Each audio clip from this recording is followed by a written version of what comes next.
Welcome to my channel. मैं मोहम्मद मुदस्सिर आलम हमेशा की तरह इंपॉर्टेंट अपडेट अहम जानकारी लेकर इस वीडियो में हाजिर हूँ। इस वीडियो में मैं ख़ास तौर पे उन लोगों के कंसर्न को, उन लोगों के प्रॉब्लम को एड्रेस करूँगा जिनका नाम central university of south Bihar के फर्स्ट प्रोविजनल एडमिशन लिस्ट जो पीजी की आई है उसमें वेटिंग लिस्ट में है। क्या होगा वेटिंग लिस्ट वालों का?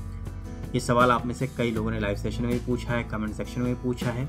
तो इस सवाल का जवाब मैं देने जा रहा हूं, इसलिए आप ध्यान से सुनिएगा, देखिएगा। लेकिन आगे बढ़ने से पहले रिक्वेस्ट है, वीडियो को आखिर तक देखें, इसे लाइक करें, दूसरों से भी शेयर करें। चैनल पर नए हैं तो सब्सक्राइब करें, ज्वाइन कर आप इस चैनल को सपोर्ट कर सकते हैं। और इस चैनल के वीडियो से हमेशा अपडेटेड रहने के लिए नोटिफिकेशन बेल के आइकन को ज़रूर दबाएं। तो जैसे कि टाइटल में मैंने लिखा है कि वेटिंग लिस्ट वालों का क्या होगा आगे, जो वेटिंग लिस्ट में रह गए हैं फर्स्ट एडमिशन लिस्ट में। इसमें करना यह है कि जो लोग हैं, कुछ कोर्सेज में तो कम वेटिंग है, कुछ कोर्सेज में तो काफ़ी लंबी वेटिंग लिस्ट है।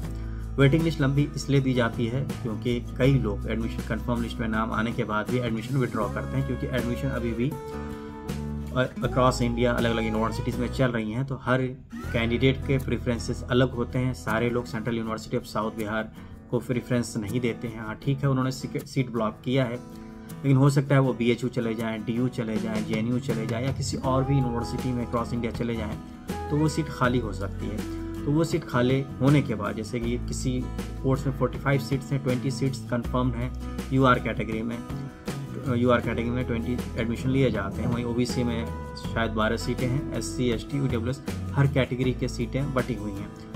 तो जो लोग वेटिंग लिस्ट में हैं, अगर कोई एडमिशन कैंसिलेशन होता है, जैसे UR जनरल कैटेगरी में, तो जो जनरल कैटेगरी में नंबर 1 में वेटिंग में है उनका एडमिशन कंफर्म होगा। वैसे किसी और भी कैटेगरी में अगर आप वेटिंग लिस्ट में है, जैसे EWS से कोई एडमिशन कैंसिलेशन हो रहा है, तो आपका एडमिशन EWS में कंफर्म होगा। यही पैटर्न होता है। अगर SC से कोई कैंसिल हो रहा है तो SC में होगा, OBC से कैंसिल हो रहा है तो आपके एडमिशन कंफर्मेशन के चांसेस होते हैं OBC कैटेगरी में।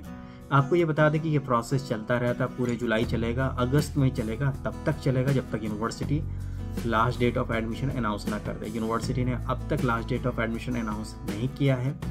जब तक last date of admission announce नहीं होता है, आप बिल्कुल अपने वेटिंग लिस्ट में अगर आपका नाम भी है तो आप कैंसिलेशन मत करवाइए। समर्थ पोर्टल पर जाकर आप एडमिशन विड्रॉ मत कीजिए, क्योंकि अगर आप एक बार विड्रॉ कर लेंगे तो आपको दोबारा मौका नहीं दिया जाएगा। बाद में ऐसा भी होता है कि कुछ लोगों के कम मार्क्स होते हैं, वो हड़बड़ा कर कैंसिल कर लेते हैं कि उन्हें फ़ी मिल जाएगी, जो फ़ी उन्होंने सबमिट किया है, कोई फ़ी डिडक्ट नहीं होगा।